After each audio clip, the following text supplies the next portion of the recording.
Today, we're joined by Jackson Muhindo Rukara, who is the Climate Justice and Resilience Coordinator at OXFAM Uganda. And he is just about to jump on a plane to Belem. When do you set off, Jackson? I set off on Friday at around midnight to Belem. Oh, we're lucky to have you. Thank you for making the time. Thank you, Josephine. It's good to see you. What's the feeling when you're going to COP? Is there apprehension, a bit of anxiety, hope, excitement? Yes, I think a bit of excitement and the expectation, of course, are high. Because our expectations are high when we go for COP. We want to achieve ambitious goals. And so when we don't achieve those goals, we are disappointed. We come out as disappointed people, disappointed countries. So we want to expect that things will be good and will be well for all of us. So year in, year out, you're going, you're excited, you're hopeful. Yeah, year in, year out, we go in expecting, we are hopeful. We achieve, sometimes we underachieve. The hope never fades. Of course, it never fades. We'll continue pushing and pushing until we win the war. You describe it as a war. Yes. Explain that. It's a war, it's a crisis because it's touching the lives of everyone. And so no one is safe with the climate challenge. No one is safe. So until we get commitments, ambitious commitments from the countries that are developed, that have the monies, that can finance us, that's when we shall say we have achieved. But also, if we can achieve a reduction in the carbon emissions to a level that we want to see, which is about 1.5, I think we shall say we have gone a step ahead. But if we continue emitting, and if the developed countries continue emitting without taking cautious of their emissions, then we shall say we are fighting a losing battle. How did you get to be one of these people that goes to COP year in, year out? I think it was because of my interest, first of all, from within the country, Uganda. Working with OXFAM has given me a privilege to support the initiatives of civil society, engaging on climate justice, but also working with the government of Uganda, especially the climate change department, to ensure that we push a common agenda that speaks to the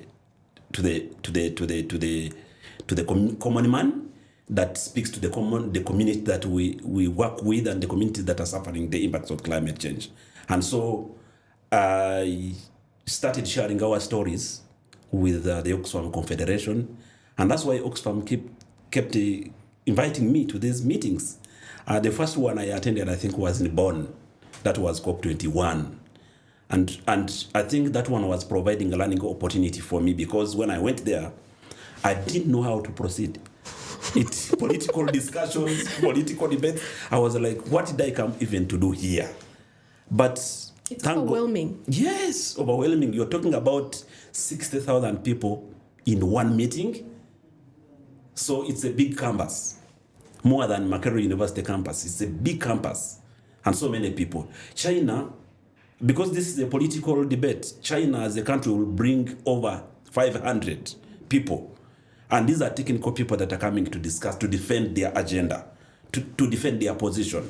America will come with so many people to come and defend their position because it's a negotiation. Uganda also went with it. In Africa, we also go with our negotiators. And we combine efforts as a group of negotiators to make sure that also our voice is heard at the Conference of Parties.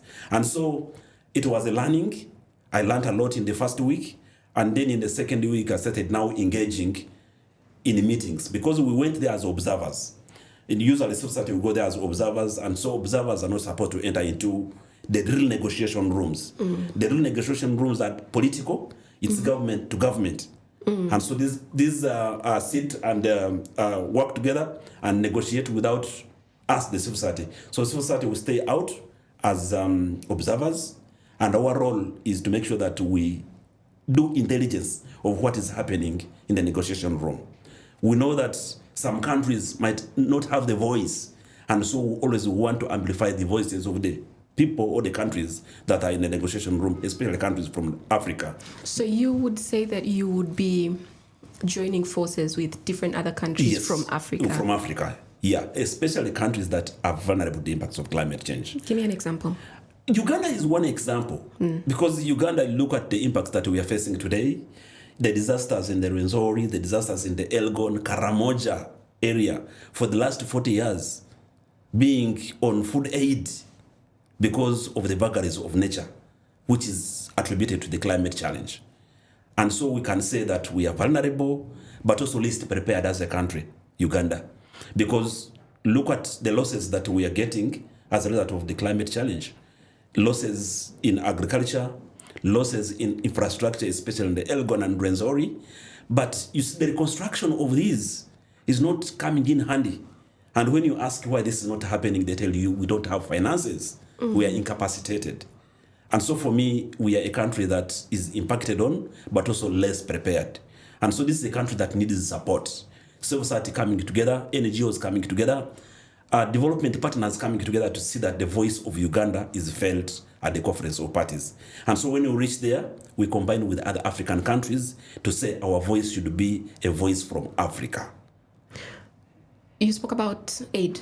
Yeah. From where you're sitting, are there already signs that the recent reduction in aid to Uganda from our traditional bilateral development partners, the US, the UK, Germany, and Netherlands, is having an impact on climate preparedness in the country?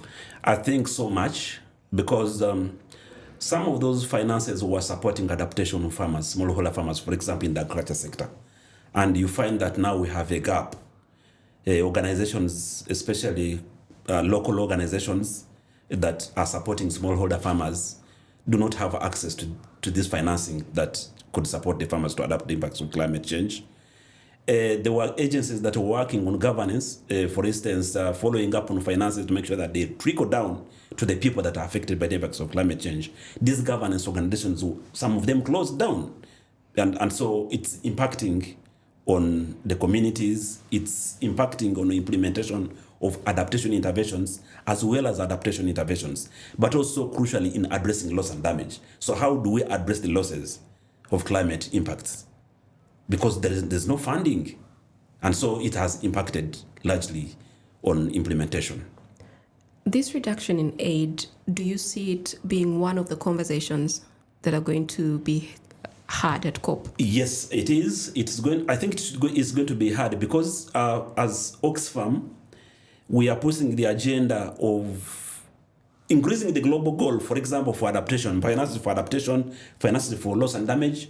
We want to see that countries commit again to continuing financing countries that are affected the climate change impacts without substituting the finances for climate change with other programs. For example, you find developed countries will tell you we are already financing loss and damage through support to humanitarian actions, support to refugees.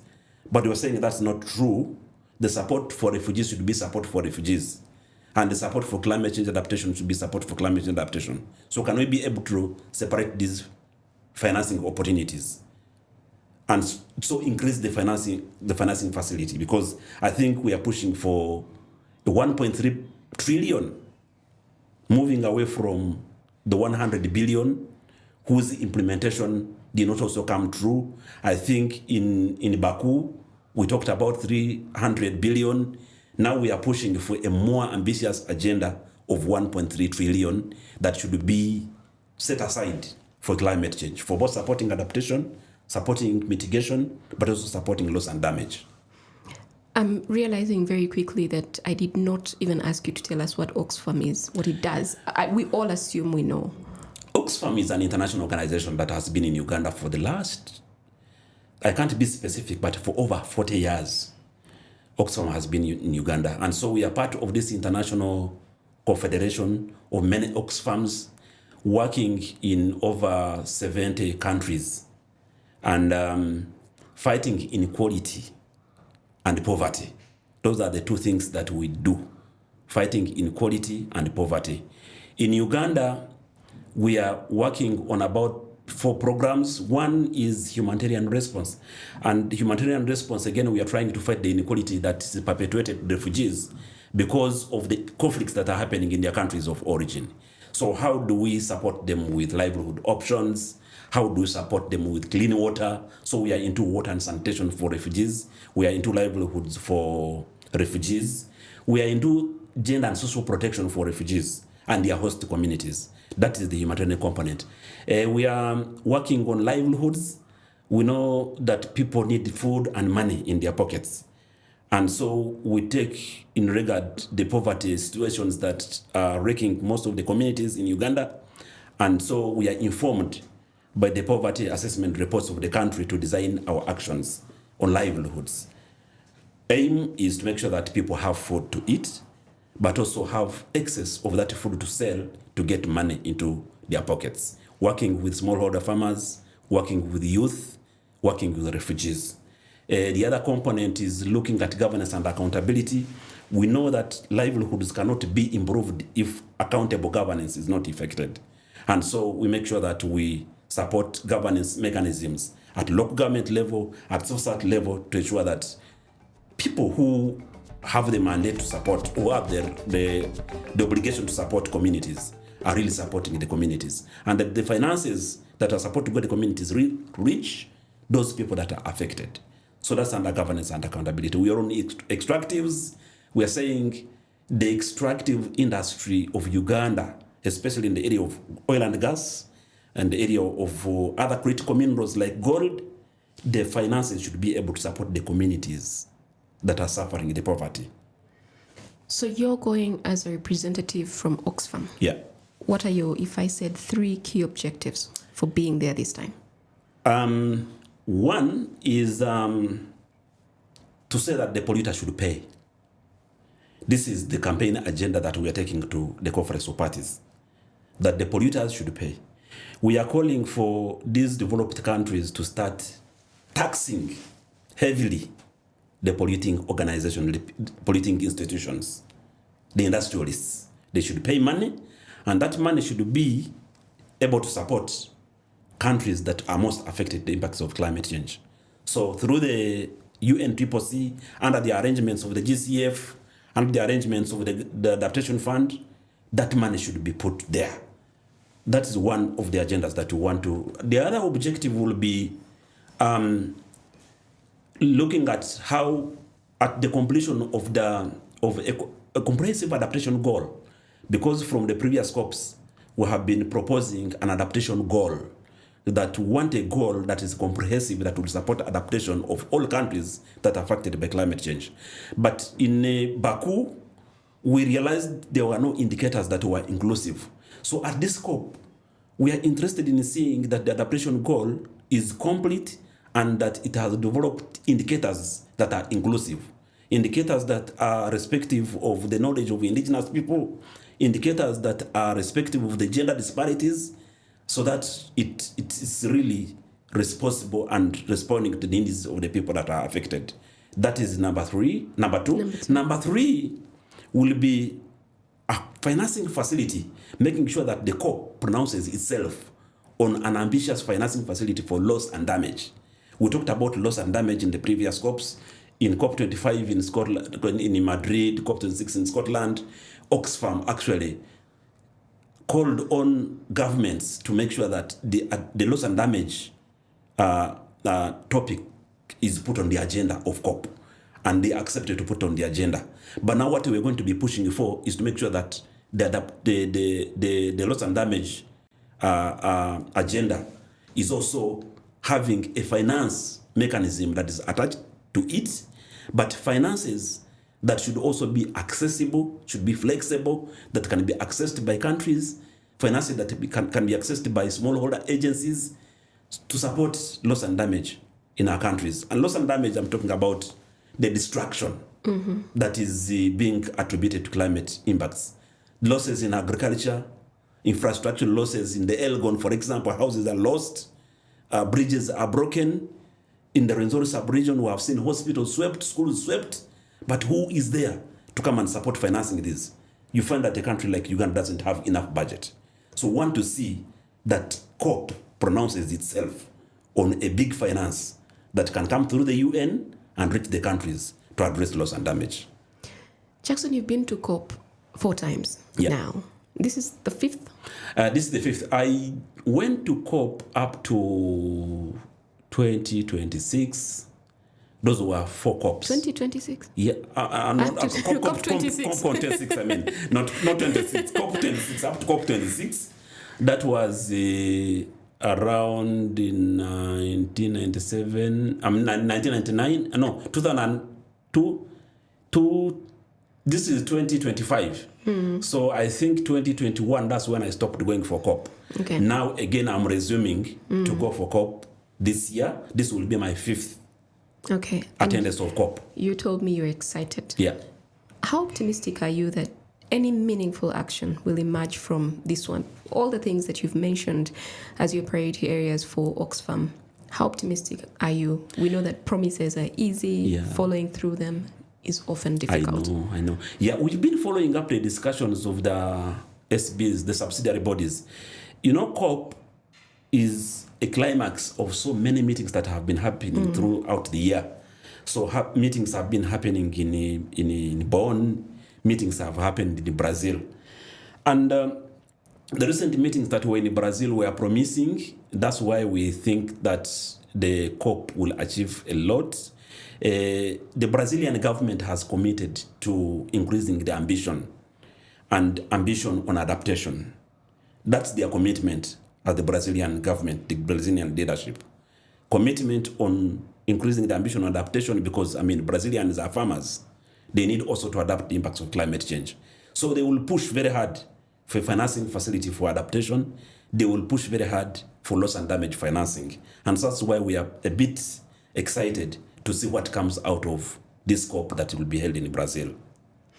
Are there things that you're sitting down and you're thinking they're happening now in Uganda, but you can point to them and say, if it wasn't for COP 26 or 29, this would not be happening?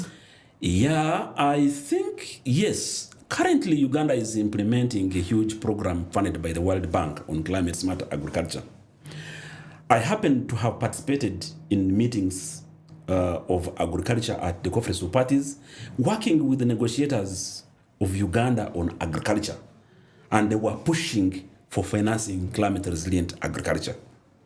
So we saw that commitment come through the UNCCC funding World Bank and then World Bank funding countries. And I can say that this money has come as a result of the negotiations at the Conference of Parties. Their commitments, for example, that Uganda has made through their NDCs, what we call the nationally determined contributions. These are commitments that Uganda has done as a country. We say, for us as a country, this is our commitment, this is what we shall be able to do. So at the heads of state meeting that happened last week on Friday, we re-echoed our commitments through our ambassador, Adonia Ayebare. Because the president didn't go, so Adonia Ayebare was our representative for Uganda, echoing the commitments for Uganda in terms of our NDCs. And so our commitments submitted to the UNCCC, you can see that there is some level of action that are being done. For example, the greening actions for Uganda, where money is now being channeled to protect our forests and wetlands under the carbon credit. You can see this is actually a result of the COP discussions because carbon business is discussed under Article 6 of the Paris Agreement. And so this was a result of the Conference of Parties. From the Paris Agreement to that, you can see that now Uganda is accessing the carbon credit money. And they are calling on actually different people to access that money through the Ministry of Finance.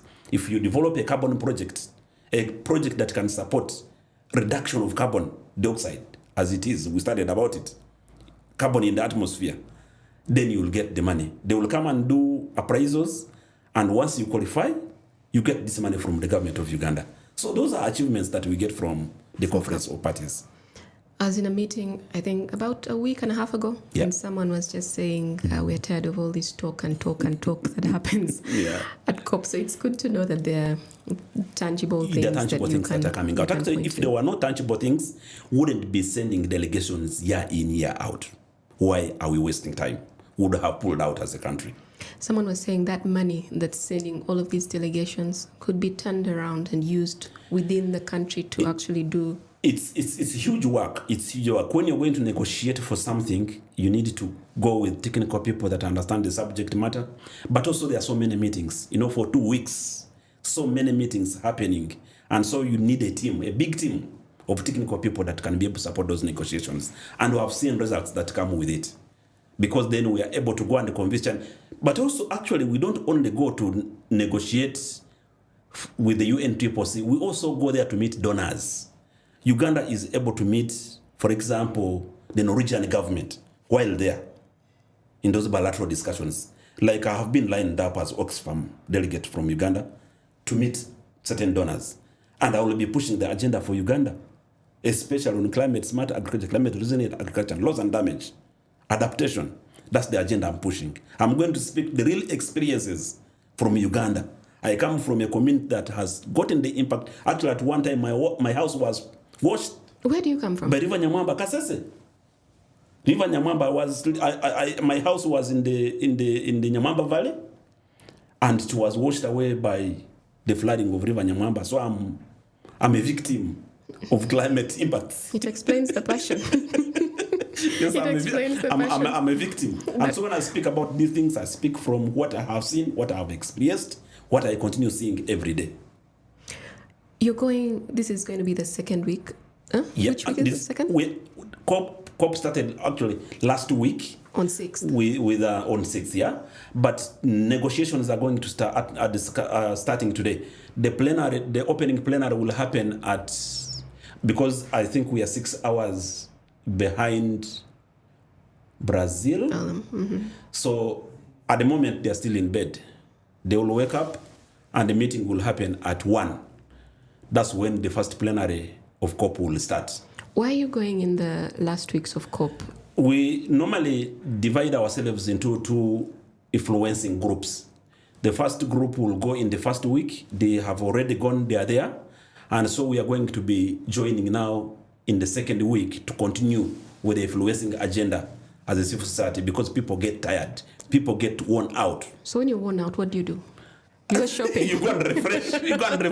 Let me tell you, Josephine, there is no moment for shopping. I have gone for COPs, but I have failed to get a moment for shopping. I only got a moment for shopping in Madrid when it entered into a weekend, because it was 2 weeks. Then a weekend, Saturday, they allowed us to move in the afternoon for shopping. And that's the only moment I could get for shopping. But you wake up in the morning at 5, you go for a meeting, strategizing how you're going to be approaching the different negotiators in different countries. And so you lay a strategy for the day, because this is politics. So you lay a strategy for the day, go into the discussion, into the campus, and in the evening, before you leave campus, you meet to review whether what you have planned in the morning has been achieved.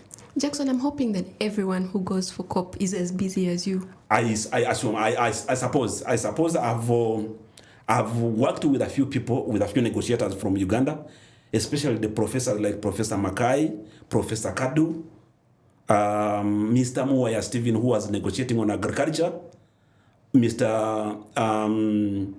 The gentleman who is negotiating on technology. I'm telling you, these people put in a lot of effort.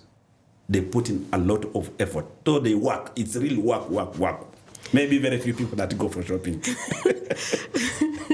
Yeah. So before you go for these negotiations, do you interact closely with the Ugandan delegation before they leave? We do that. We find it as a very important opportunity to engage first before we go. So we have what we call pre-COP engagements. The first one we held last month was basically interfacing civil society with the negotiators, where the civil society came together to develop their position, what they call the grassroots position, because they had consulted the communities on what they want to see come out of COP. And so we bring these people on the table to agree with the negotiators. This is what has come from the civil society in terms of negotiation points.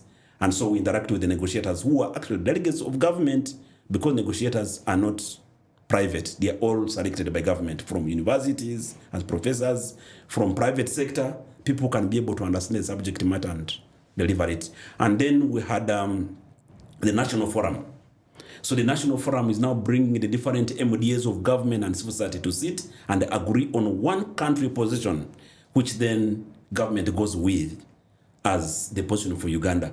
And before the plenary, that position is handed over to the presidency of the Conference of Parties as a policy document from the country. Who are big representatives from Uganda that are going? The Minister of Water and Environment, who is also leading the delegation. So the state minister for Water and Environment, Honorable Brice is leading the delegation.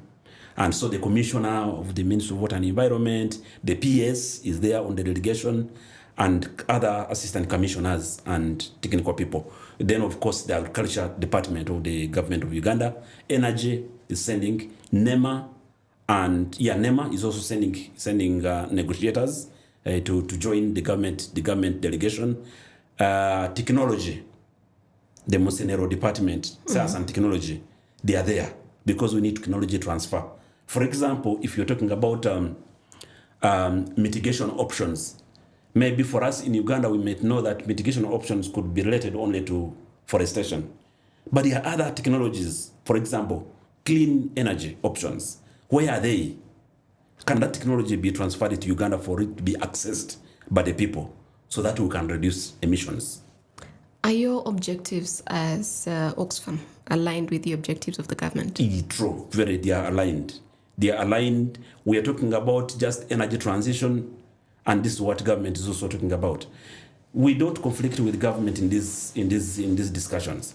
Where we can be able to disagree is possibly the concept of climate smart agriculture. We realize that for government, they still think that climate smart agriculture should be done through, the use of synthetic fertilizers and pesticides. And we as OXFAM are against that with our partners. We are saying that's not climate smart agriculture. Monsanto and his group, because they are the producers, they are the corporations that are gaining a lot from this business, so they are cutting deals with the governments. What are you as OXFAM saying? Organic agroecology is the way to go, and we know that agroecology and organic farming can feed the world. So is there any tension between OXFAM and the government in trying? We are trying. It's not a strong tension because we are trying to make sure that we sit together. Currently, actually, we are making achievements. We are making inroads into the government because government now is working with us to develop a strategy on agroecology and organic farming. And we want to go a further step to develop that into a policy that will guide farming systems in the country. What will a successful COP30 look like for Uganda? So, for example, if you come away from these meetings with 3 things, or even just one, what would it be? I think for Uganda, what we want to come with is an agreed commitment by the parties that has increased the finances that can be accessed by countries through the UNFCCC. I think that's one thing. But also, we will be happy to come back when we have seen an ambitious finance facility for loss and damage that we can be able to access through the UNFCCC, but also the World Bank. And so multilateral commitments will be very crucial for us if we get commitments from multilateral agencies like the World Bank to continue financing our governments to address loss and damage, to address adaptation. For us, that will be a tick. We'll say we have achieved a lot. I'm hoping that while you're there, we're able to speak to you on phone and you can update us on how we're faring. I'll be available. Even on email. I can always give you updates on how we are proceeding. I know that by end of this week, actually during the weekend, OXFAM will be releasing some of the takeaways and achievements for week 1. Whether we are achieving or we are not achieving. Okay. And we can be able to communicate that back to you. What are Uganda's critical needs right now when it comes to resilience to climate change? I think finances. The critical need is money. Money that can support our farmers. Uganda is an agricultural country. And so we realize that our farmers are actually feeling the pinch of climate change. And so the critical need is financing adaptation in agriculture. We need water for production in Karamoja, in all communities that are being impacted on by climate impacts. But we also need money that can help us to address losses in agriculture, losses in infrastructure, all these losses that we are seeing. In terms of mitigation, we want to see critical funds available that support forestation in our countries, because we know that these guys have destroyed their own countries. In the name of development, in the name of industrialization, they have destroyed their forests. We are happy that for us in Africa, we still have a buffer that can be protected. And we need to protect this. But this protection should come at a cost. The polluters must pay for the protection of our natural resources. So if we have to restore, we need the money to support that restoration from them. In short, yeah, what we need is for the polluters to pay. Polluters to pay. What we need is money. Money. More money. More money. More money. More money. Thank you so much, Jackson. Thank you, Josephine. Is there anything else you want to tell me before we close the podcast? What we were also encouraging the government of Uganda is to make sure that when they go to COP, they combine efforts with other governments of Africa so that they have a common voice. And so we are also encouraging as a multilateral engagement, because this is now a multilateral problem. We don't want to see negotiators who are going to close themselves in negotiation rooms, but they should be able to open up the discussion and speak to other colleagues in Africa, and they have a common agenda as Africa. Civil society, through CAN, we will speak to ourselves. We will speak together, because we have CAN Uganda that combines efforts with the other CANs, that climate action networks in Africa. And then we have CAN International, which is a CAN for all agencies that are working on climate change. And we will push our agenda as Climate Action Network global to make sure that we achieve what we want to achieve. When we fail, we shall fail together.